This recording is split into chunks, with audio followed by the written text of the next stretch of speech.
ದೇವಸ್ಥಾನದ back ground ಇದೆಯಲ್ಲ, ಈ ತರ ಬ್ಯಾಕ್ ಗ್ರೌಂಡ್ ಯಾವ ದೇವಸ್ಥಾನಕ್ಕೂ ಇರಲ್ಲ. ಸ್ನೇಹಿತರೆ, ಫೈನಲಿ ಬಂದಿದ್ದೀವಿ ಕುಕ್ಕೆ ಸುಬ್ರಹ್ಮಣ್ಯಕ್ಕೆ.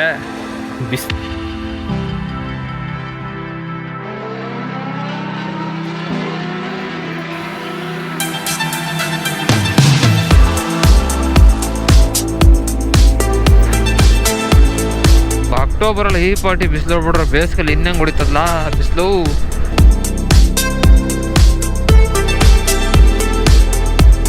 ಸ್ನೇಹಿತರೆ, ಫೈನಲಿ ಬಂದಿದ್ದೀವಿ ಕುಕ್ಕೆ ಸುಬ್ರಹ್ಮಣ್ಯಕ್ಕೆ. ಬಿಸಿಲು ಮಾತ್ರ ಹೆಂಗ್ ಹೊಡಿತಾ ಇದೆ ಅಂತಂದ್ರೆ, ಬೇಸಿಗೆಲು ಇಷ್ಟೊಂದು ಬಿಸಿಲನ್ನ ನಾವು ಇವಾಗ ಬೇಸಿಗೆಲಿ ಇಷ್ಟೊಂದು ಬಿಸಿಲನ್ನ ಫೀಲ್ ಮಾಡಿರಲ್ಲ, ಅಷ್ಟು ಬಿಸಿಲು ಹೊಡಿತಾ ಇದೆ. ಹ್ಯುಮಿಡಿಟಿ ಮಾತ್ರ ಸಿಕ್ಕಾಪಟ್ಟೆ ಇದೆ ಗುರು.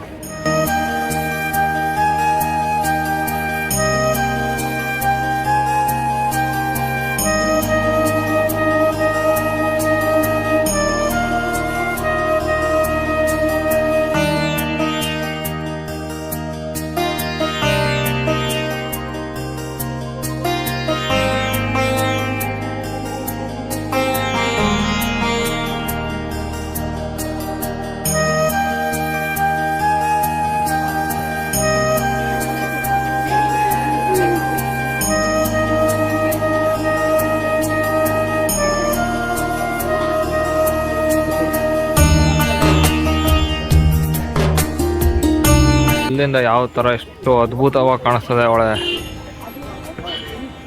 ನಿಜವಾಗ್ಲೂ ಒಂದು ನಿಜವಾದ ಅದ್ಭುತ. ನಮ್ಮ ಕರ್ನಾಟಕದಲ್ಲಿ ದೇವಸ್ಥಾನದ ಬ್ಯಾಕ್ ಗ್ರೌಂಡ್ ಇದೆಯಲ್ಲ, ಈ ತರ ಬ್ಯಾಕ್ ಗ್ರೌಂಡ್ ಯಾವ ದೇವಸ್ಥಾನಕ್ಕೂ ಇರೋರು.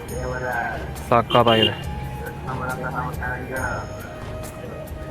ಸ್ನೇಹಿತರ, ಇವಾಗ ಕುಕ್ಕೆ ಸುಬ್ರಹ್ಮಣ್ಯದಲ್ಲಿ ದರ್ಶನ ಆಯಿತು, ಮತ್ತು ಊಟನೂ ಮಾಡಿಕೊಂಡು ಹೊರಡ್ತಾ ಇದ್ದೀವಿ. ಬಿಸಿಲು ಅಥವಾ ಕಾವಂತೂ ಯಪ್ಪ ನಿಂತ್ಕೊಳಕ್ಕಾಯ್ತಲ್ಲ ಗುರು. ಒಂದು ನಿಮಿಷ ನಿಂತ್ಕೊಳಕ್ಕಾಯ್ತಲ್ಲ, ಮೈಯೆಲ್ಲ ಬೇವು ತೋಯ್ತಾ ಇದೆ. ಅಕ್ಟೋಬರಲ್ಲಿ ಈ ಪಾರ್ಟಿ ಬಿಸಿಲು ಬಿಡ್ರೆ ಬೇಸಿಗೆಲಿ ಇನ್ನಂಗೆ ಹೊಡಿತದಲ್ಲ ಬಿಸಿಲು. ಆಯ್ತಲ್ಲ ಯಪ್ಪ, ಎಲ್ಲರೂ ಬರೋದ್ ಕೆಳಗಡೆ ನಿಲ್ಲಿಸ್ಬಿಟ್ಟು ಸ್ವಲ್ಪ ಹೊತ್ತು ರೆಸ್ಟ್ ತಗೋಬೇಕು.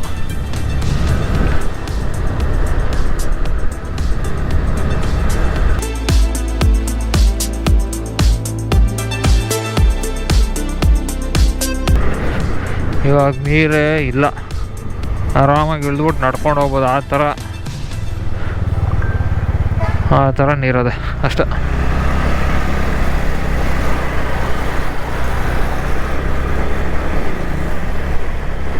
ಇವಾಗ ನಾವು ಕುಕ್ಕೆಯಿಂದ ಶಿರಡಿಘಾಟ್ ಮೂಲಕ ನಮ್ಮ ಮನೆಗೆ ಹೋಗ್ತಾ ಇದ್ದೀವಿ. ಬಿಸಿಲು ಮಾತ್ರ ಹೆವಿ ಗುರು. ನಿಂತ್ಕೊಳಕಾಗ್ತಲ್ಲ ನೋಡಿ. ನೆರಳಲ್ಲಿ ನಿಂತಿದ್ರು ಕೂಡ ಬೆವರ್ತಾ ಇದ್ದೀವಿ. ಮತ್ತೆ ಹೆವಿ ಹ್ಯುಮಿಡಿಟಿ ಇದೆ, ಗಾಡಿನೂ ಓಡ್ಸೋಕ್ಕಾಯ್ತಲ್ಲ ಅಂತ ಅಂದ್ಬಿಟ್ಟು ನೆರಳಲ್ಲಿ ಹಾಕೊಂಡು ನಿಂತಿದ್ದೀವಿ. ಆದರೂ ಕೂಡ ಬೆವರ್ತಾ ಇದೆ, ಅಷ್ಟೊಂದು ಕಾವು ಹೊಡಿತಾ ಇದೆ. ನಿಧಾನಕ್ಕೆ ಹೋಗ್ಬೇಕು. ಇವಾಗ ಟೈಮ್ ಒಂದು 1 ಗಂಟೆ ಆಗಿದೆ. ಹೋಗೋಷ್ಟಲ್ಲ ಒಂದು 5 ಗಂಟೆ ಆಗ್ತದೆ. ಮುಂದಕ್ಕೆ ಹೋಗೋಷ್ಟಲ್ಲಿ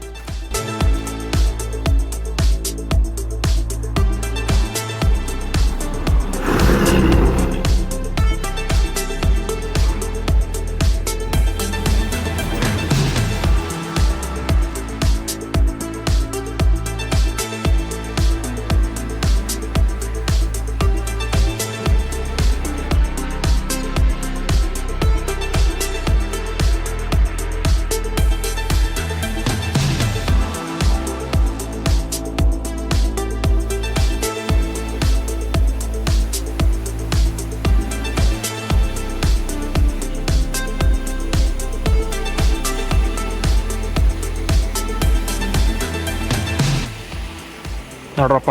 ಇಲ್ಲಿ ರೋಡು ಇಂದ ಇಲ್ಲೇ ಕಾಣಿಸ್ತದೆ ಎಡಗಡೆಗೆ. ಶಿರಡಿಘಾಟ್ ಹೇಳ್ಕೊಂಡು ಬರ್ಬೇಕಾದ್ರೆ ಸಕಲೇಶ್ಪುರದಿಂದ ಹೋಗ್ಬೇಕಾದ್ರೆ ಬಲಗಡೆಗೆ ಸಿಗ್ತದೆ ನೋಡಿ. ಬರೋದಿರಿದ್ರೆ ಬನ್ನಿ.